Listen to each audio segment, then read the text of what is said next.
Olá, bom dia! Está no ar o nosso Check-up Saúde, o programa que coloca você frente a frente com os maiores especialistas em saúde do estado.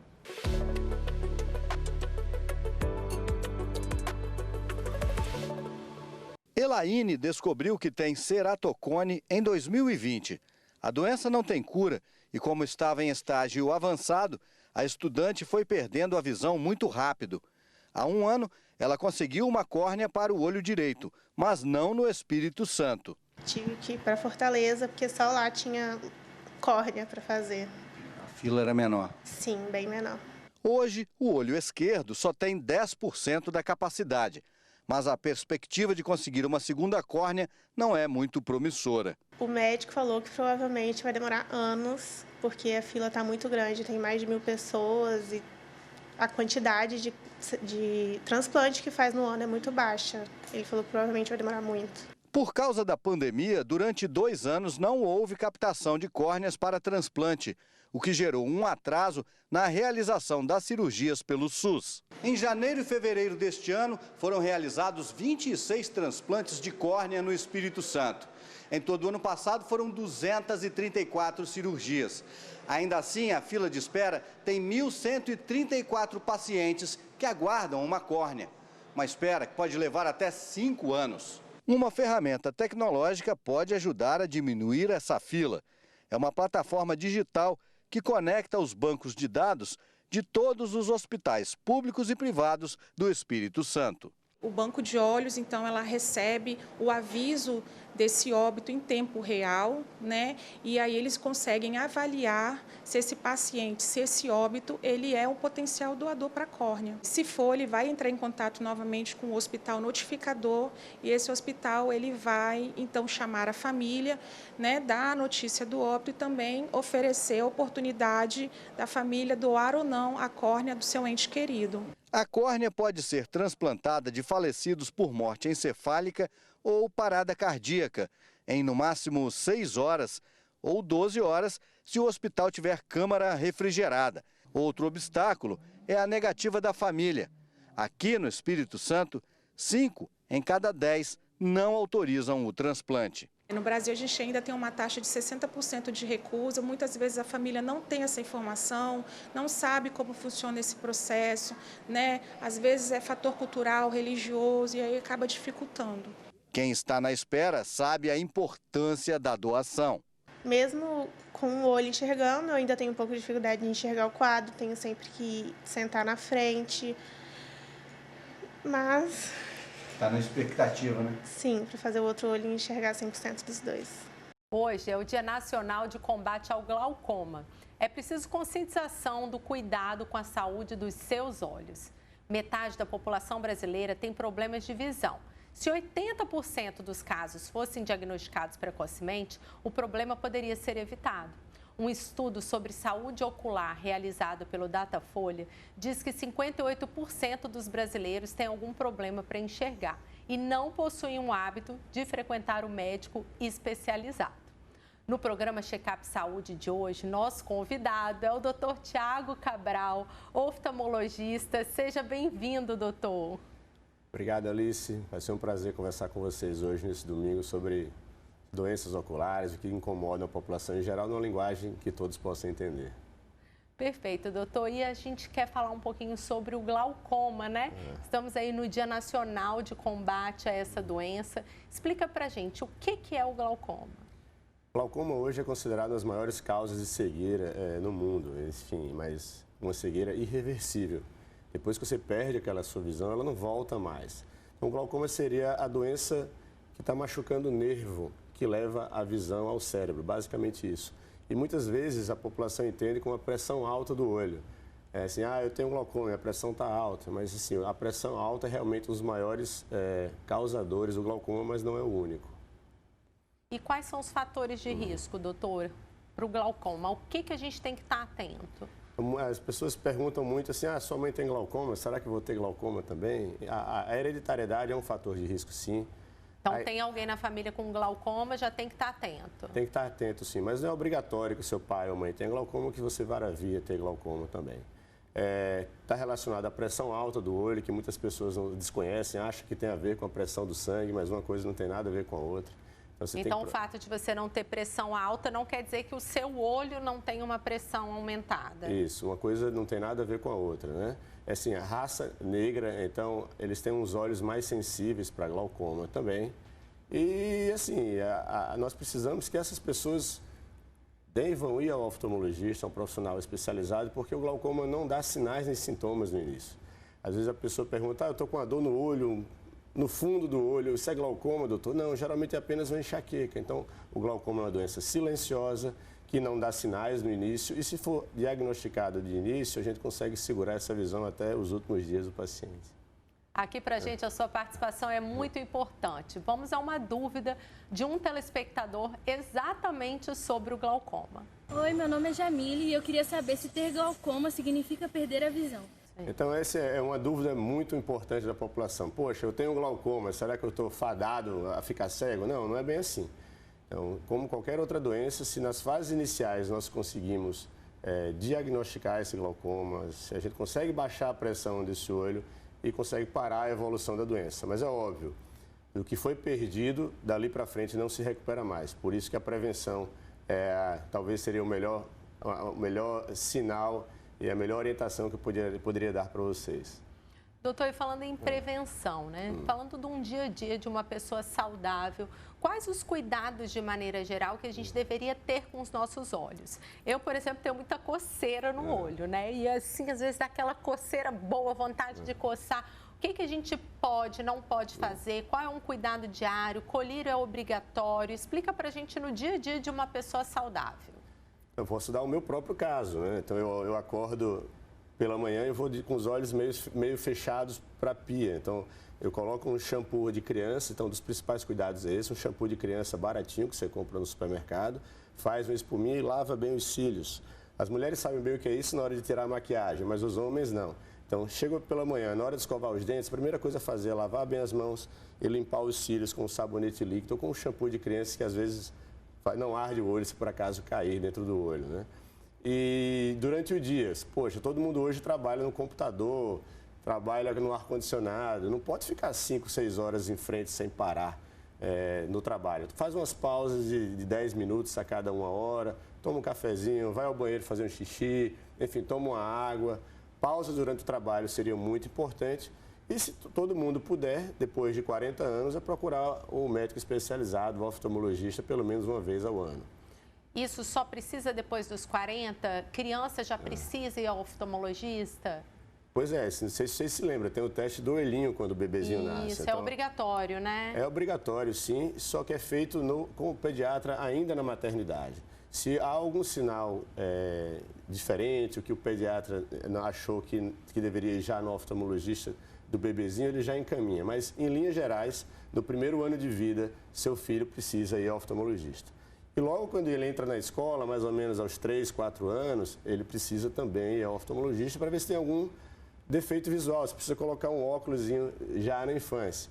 E depois, aos 8 anos, 9 anos de idade, quando ele está desenvolvendo a parte intelectual, estudando um pouco mais, seriam as 3 fases da infância em procurar o médico oftalmologista, pelo menos 3 consultas até os 10 anos de idade. E aí, passada essa fase, a gente pode ficar até os 40 sem ir ao médico? Deve já começar uma frequência? O que é indicado? Então, a gente tem que fazer alguns testes em casa, por exemplo. Você que está em casa nos assistindo, tapa o olhinho direito, olha para a televisão, tapa o olhinho esquerdo, olha para a TV. Se você tem alguma diferença entre um olho e outro, já é um sinal que tem uma coisa errada. Isso você deveria procurar o oftalmologista também.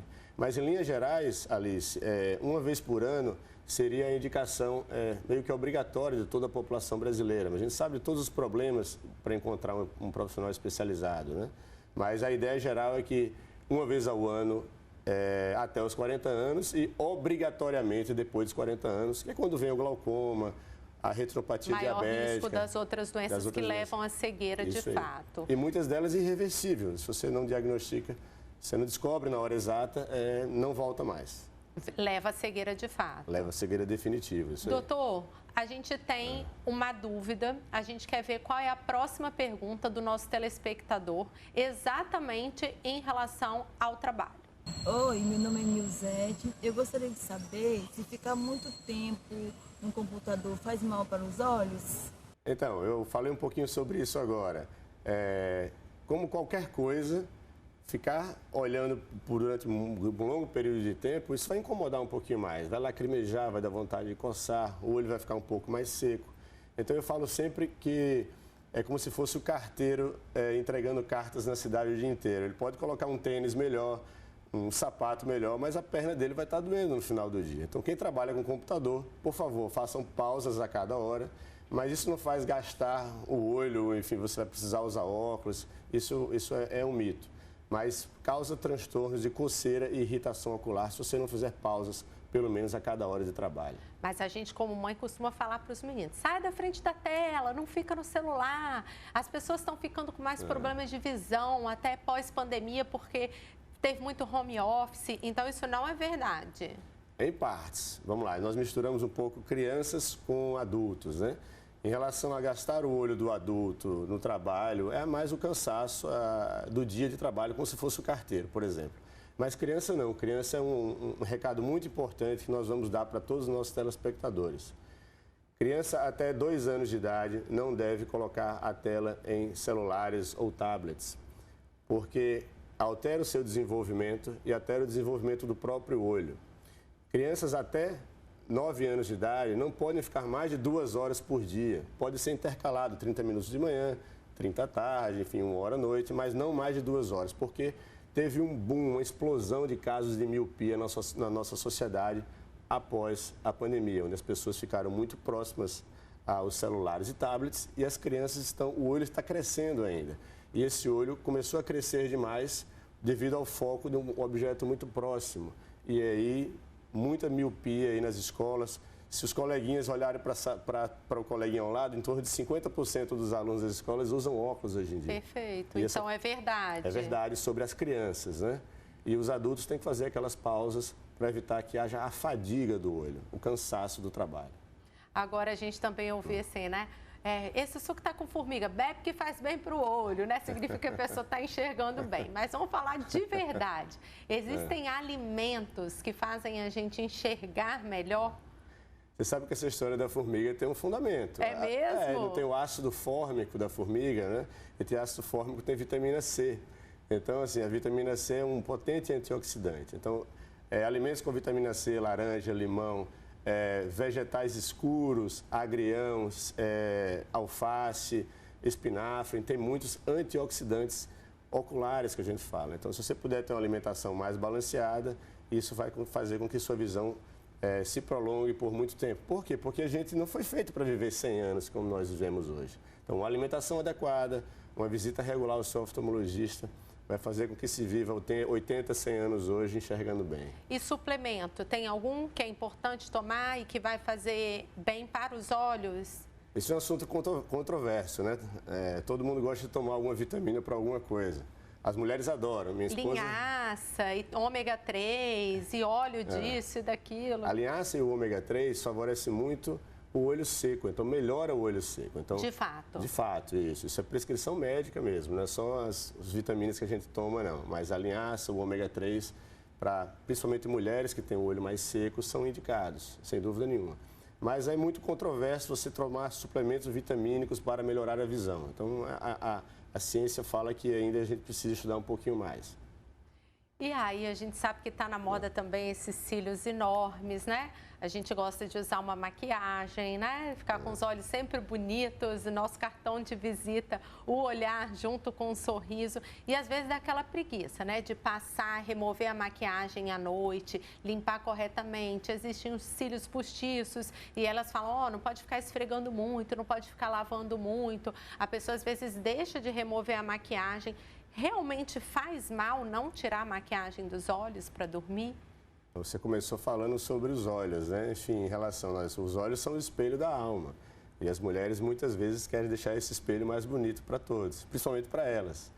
Então é o seguinte, os olhos eles têm glândulas. Essas glândulas eles fazem as nossas lágrimas e essas glândulas lubrificam os olhos. E quando você usa uma maquiagem, o próprio cílio postiço, ele geralmente tem uma cola, o lápis, essas substâncias entopem as glândulas, os pontinhos onde saem a lágrima, onde saem os produtos que o próprio organismo limpa os olhos. Então, realmente, quem tem cílios postiços ou usa muita maquiagem vai ter um olho um pouco mais seco. E aí tem que pingar colírio lubrificante de vez em quando, tá? Retira essa maquiagem sempre à noite, sem dúvida nenhuma. Faz aquela limpeza também pela manhã com um shampoozinho. E não dá para deixar as mulheres sem os cílios e sem maquiagem, enfim. Mas elas podem conviver de uma forma melhor. E a história de esfregar os olhos, realmente faz mal? Pode coçar? Se quiser dar uma coçadinha no olho, tenta ser no cantinho ou no cantinho interno, isso. Porque se você esfrega na córnea, né, na parte transparente do olho, que eu falo sempre que é o vidro do relógio, né, a córnea. Então, se você esfrega muito, pode trazer problemas como doença chamada ceratocone, uma doença que dá na infância relacionada à alergia ocular. Então, crianças alérgicas, muito cuidado. Mães, não deixem suas crianças coçarem os olhos. Existem hoje colírios antialérgicos que diminuem o estímulo da coceira. Mas voltando, se for coçar, coça no cantinho interno ou externo, evitar sempre a coceira no centro do olho. E aí, doutor, o senhor falou sobre usar colírios, né? E colírio tem um monte ali na farmácia. Como que a gente faz para escolher o colírio correto? Tem uns que são mais em forma de gel, outros que são mais líquidos. Se não tiver uma prescrição e se a pessoa quiser comprar, ela pode escolher um colírio na farmácia? Geralmente as pessoas vão na farmácia e perguntam ao farmacêutico. Na cidade interior, às vezes nem médico tem. Tem alguma coisa aí para pingar no meu olho? Muitas pessoas pingam até soro fisiológico. O soro, naquele momento, ele vai dar um alívio, óbvio. Às vezes botam até na geladeira, fica geladinho. O problema é que o soro ele só tem uma parte aquosa, que a gente chama. Ela é meio que água. Só que a lágrima tem mais dois componentes importantes, que é a gordura e o muco, né? Que é o muco que faz grudar a lágrima na córnea e a gordura faz com que ela não se evapore como um todo. Então, óbvio, dá para você chegar na farmácia e escolher na gôndola um dos mais de 100 tipos de lubrificantes, mas de acordo com o seu problema, se o seu olho está mais gorduroso ou se ele está mais seco, tem vários colírios diferentes para cada indicação e só o oftalmologista pode, assim, direcionar um pouco melhor. Mas você pode fazer o teste sim, compra um colírio lubrificante e vê se está sanando o seu problema. Se não tiver, procura o oftalmo o mais rápido possível. Perfeito. E, doutor, a gente tem mais uma dúvida de um telespectador. Oi, meu nome é Tatiane. A pergunta que eu tenho a fazer é, eu posso tomar banho de piscina com o olho aberto? Não só piscina, mas o próprio mar. Se você entra e abre os olhos debaixo d'água, você vê que sua visão fica meio turva, tudo embaçado lá embaixo. E a própria água do mar com o sal e a própria água da piscina com o cloro pode dar uma conjuntivite química. E além de transmissão de doenças, né? Várias conjuntivites às vezes são difundidas em grandes clubes, em grandes aglomerações. Então, via água? Via água também, via água e via ambiental, contato. Então, evitem nas piscinas ficar abrindo o olho lá embaixo, porque seu olho vai ficar vermelho, é isso. E o ideal seria usar os óculos de natação? Assim, se você usa a piscina de forma recreativa, dificilmente você vai estar de óculos, né? Se não estiver treinando, mas evitar apenas abrir os olhos debaixo da água, só isso, bem simples. Doutor, e voltando um pouquinho em relação às crianças, né? A gente vê aí na mídia até alertas de famosos que descobriram casos de câncer nos seus filhos a partir do olho, de algo diferente que percebeu no olho. O que a gente deve ficar atento no dia a dia em relação a esse diagnóstico de um leigo, até de um câncer? Pode ser visto pelo olho? Pode. No início da nossa conversa aqui, nós falamos de quantas vezes a criança deve ir ao oftalmologista, ao médico. Então, o diagnóstico do câncer do olho geralmente está feito pelo flash da máquina fotográfica ou a luz quando coloca no fundo do olho da criança. Então, o teste do olhinho de início já é o primeiro teste para câncer em criança, tá certo? Depois aos 3 anos de idade e depois em torno dos 8, 9 anos de idade. Mas todos os problemas oculares, seja ele da baixa visão pelo óculos ou até doenças mais graves quanto o câncer, pode ser diagnosticadas com um simples exame oftalmológico. Mas o que é que os pais em casa podem fazer nesse momento, por exemplo? Tapa um olho, tapa o outro e ver se a criança consegue acompanhar um objeto, uma chave de carro. Então, seriam os testes iniciais que a própria família pode fazer. E aí, notando alguma diferença, procurar o oftalmologista. Isso, e às vezes não consegue o oftalmologista, mas procura o pediatra, às vezes tem no posto de saúde perto de casa.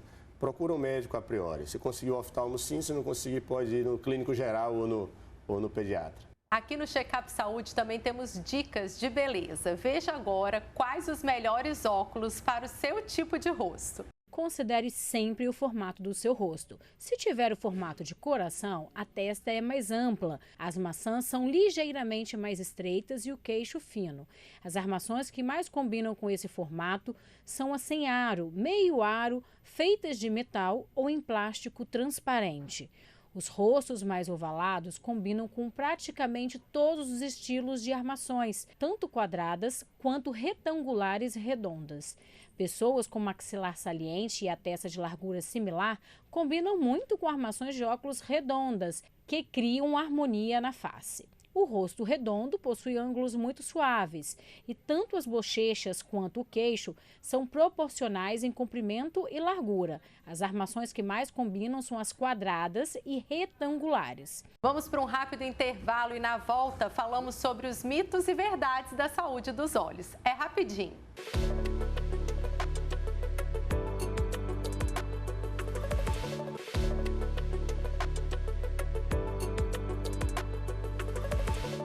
Estamos de volta. Vamos saber quais são os mitos e verdades sobre a saúde dos olhos. Doutor, ler com pouca luz prejudica a visão?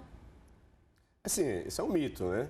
Mas ler com pouca luz vai dificultar você enxergar o que você está olhando. Para que esse sacrifício? É exatamente isso. Então, se você puder ter uma luminária, principalmente à noite, vai te ajudar sem dúvida nenhuma. Mas não vai gastar o olho ler à noite ou ler no escuro, não. Doutor, e colocar objetos muito próximos aos olhos faz mal? Eu acho que você, às vezes, não vai enxergar se estiver muito pertinho. Principalmente depois dos 40, né? Dá, um bracinho esticadinho, assim. Mas isso é um sinal de alerta. Algumas crianças míopes, tá certo? Elas enxergam muito bem de perto. E aí elas aproximam muito os objetos e os pais ficam, caramba, meu filho enxerga muito de perto. Será que não está gastando o olho dele? Mas é o contrário. Ele pode estar com um problema oftalmológico e por isso ele só enxerga de pertinho. Então, se você tiver um filho que vê muito de perto, atenção, mostre ao pediatra ou mostre ao oftalmologista. Doutor, e lavar os olhos em água corrente é bom para a pessoa que tem olho muito seco? Não, naquele momento pode até dar um alívio local, né? Mas às vezes irrita, porque a água da torneira tem cloro, enfim, às vezes está até contaminada. Eu acho que isso não deveria ser feito de forma corriqueira. E sim com um sabãozinho líquido ou com um shampoo infantil de criança, faz uma espuminha, acho que seria mais adequado do que uma água corrente direto no olho. Doutor, e forçar a vista faz o grau aumentar? Não, isso é outro mito. Algumas pessoas vão brigar comigo. Mas não existe essa relação de usar ou não óculos e aumentar ou diminuir o grau. Eu falo sempre que é o seguinte, o óculos é a bengala do deficiente. Se ele está de bengala, ele vai andar mais rápido e melhor. Se você tira a bengala dele, ele vai, cara, poxa, eu ando muito melhor de bengala, então eu vou querer minha bengala de volta. Então, usar o óculos nada mais é do que um auxílio visual e a sua vida fica muito melhor, você enxerga melhor e você consegue desempenhar suas atividades muito melhor. Doutor, e diabetes, né? É uma doença crônica, ela pode causar cegueira? Pois é, isso é uma grande verdade, Alice, um grande problema de saúde pública brasileira. Aqui no Espírito Santo, nós promovemos o mutirão do diabetes em novembro. Tá? E para você ter ideia, 50% das pessoas que são diabéticas desconhecem que o diabetes causa cegueira. Nós fizemos uma pesquisa há 20 anos em São Paulo, na Escola Paulista de Medicina, e esse número foi o mesmo de encontrado no ano passado. Então é alarmante o desconhecimento da população sobre as causas de cegueira e inclusive o diabetes, que todo mundo conhece alguém que tem diabetes, e que causa cegueira e uma cegueira irreversível. Então, isso é uma pura verdade. Vocês diabéticos procurem especialista no fundo do olho, que é um especialista em retina, mas se não conseguir, o oftalmo geral pode te ajudar também. Doutor, e antecedentes familiares aumentam a chance do desenvolvimento de glaucoma? Sem dúvida, a hereditariedade, enfim, se você tem na família um pai, uma mãe ou um irmão com glaucoma, você tem que ficar de orelha em pé e procurar um atendimento oftalmológico para saber e fazer exames sobre glaucoma. Então, é pura verdade, o glaucoma é uma doença de caráter hereditário também.